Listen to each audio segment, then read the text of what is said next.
시간의 흐름은 우리의 관념일 뿐 과거와 현재와 미래가 사실은 동시에 존재한다면 어떨까요? 아인슈타인은 상대성 이론으로 시간과 공간에 대한 우리의 관점을 뒤흔들어 놓은 바 있습니다. 안 그래도 책 속에서 아인슈타인이 언급되는데요. 시간의 그림자가 쓰여진 게 1935년이니 상대성 이론이 지금보다 더 신선하고 충격적이었을 시절 같습니다. 하긴 상대성 이론은 2018년 지금이라고 덜 충격적인 것 같지는 않지만요. 러브크래프트도 시공간 개념에 관심을 가졌는지 시간의 그림자에서 시간이 연속적으로 존재하는 게 아니라 동시적으로 존재하면 어떨까라는 상상을 펼칩니다. 이러한 시간의 동시성 개념은 수많은 SF 작품이 차용하고 있는데요. 최근 한국 드라마 시그널도 그러한 설정이었죠. 러브크래프트가 공포 분야뿐 아니라 SF 분야에서도 선구적이었던 걸 알 수 있습니다. 선구적인 건 여기서 그치지 않습니다. 러브크래프트는 의식 전이라는 개념을 선보이는데요. 과거의 한 위대한 종족이 미래로 의식을 전이시켜 지식을 배운다는 설정이 나옵니다. 책 구절을 읽어볼까요? 그들은 인간이 출현하기 5천만 년 전까지 생존했다. 전설에 따르면 그들이야말로 시간의 비밀을 정복한 유일한 종족이자 가장 위대한 존재였다. 그들은 예리한 정신과 함께 그 자신을 과거와 미래에 투사함으로써 인간에게 전수되고 앞으로 그럴 만한 지식들을 이미 완벽히 습득한 상태였다. 심지어 영겁의 시간을 통과했으며 모든 시대의 지식을 연구했다. 인간의 신화를 포함해 예언자들의 전설은 모두 그 종족이 성취한 지식에서 나온 것이다.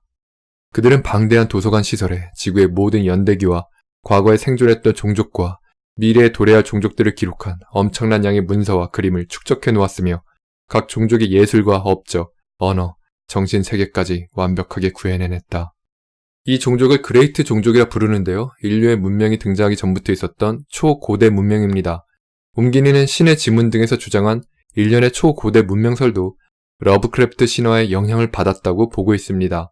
이렇게 다른 역사적 가정을 가지고 상상력을 펼치는 장르를 SF 중에서도 대체 역사 장르라고 부르는데요. 러브크래프트는 이 부분에서도 선구자였던 겁니다. 덕분에 이 작품에서는 수많은 흥미진진한 고대 인물이 언급될 뿐 아니라 현재 인류가 멸망하고 도래할 미래의 존재에 대한 이야기도 들을 수 있습니다.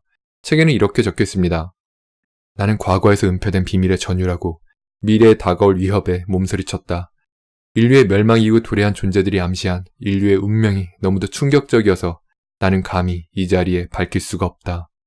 위대한 그레이트 종족도 극도로 두려워하고 금기로 삼는 것이 있는데요. 그건 어떤 고대 폐허와 거기 지하 최하층에 밀폐되어 있는 해치에 관한 것입니다. 바로 이 금기, 이 공포의 근원이 책 후반부를 긴장감 넘치게 합니다.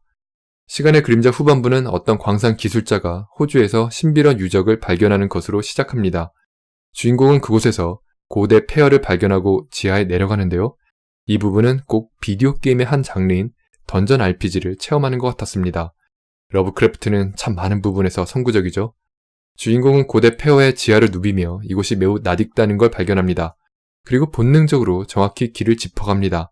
잠시 공포에 겁을 먹기도 하지만 탐사를 중단하진 않습니다. 책에는 이렇게 적혀 있습니다. 나는 녹슬지 않는 직사각형의 지하 공간에 보관된 방대한 기록물을 떠올리며 또다시 집요하고 치명적인 유혹에 사로잡히고 말았다. 꿈과 전설에 따르면 바로 그곳에 4차원 우주 공간의 과거와 미래를 포함하는 모든 역사가 간직되어 있었다. 태양계의 모든 천체와 시공을 망라에 불려온 정신체들이 기록한 역사였다. 미친 소리에 불과할지 모르지만 나는 이미 나처럼 미쳐버린 밤의 세계로 비틀거리며 들어와 있지 않은가. 문장이 좋죠? 주인공은 어느 속어에 다가서는데요. 이 부분도 좋습니다. 나는 그때 막 떠오르기 시작한 속어의 기원과 실체에 대해 의문을 품고 있었다. 인간이 속어에 접근해도 괜찮을까? 영겁의 세월 동안 방치된 문을 인간의 손으로 열 수 있을까? 잠금 장치는 여태 제대로 작동하고 있을까? 그리고 대체 내가 무슨 짓을 하려는 것이며 찾아내려고 애쓰면서도 두려워하는 그것은 무엇인가? 머리가 터질 듯 무시무시한 과거의 진실일까? 아니면 그 모든 것이 한낱 꿈에 불과하다는 증거일까? 찾아내려고 애쓰면서도 두려워하는 그것. 바로 그것을 발견하는 부분이 책의 절정입니다.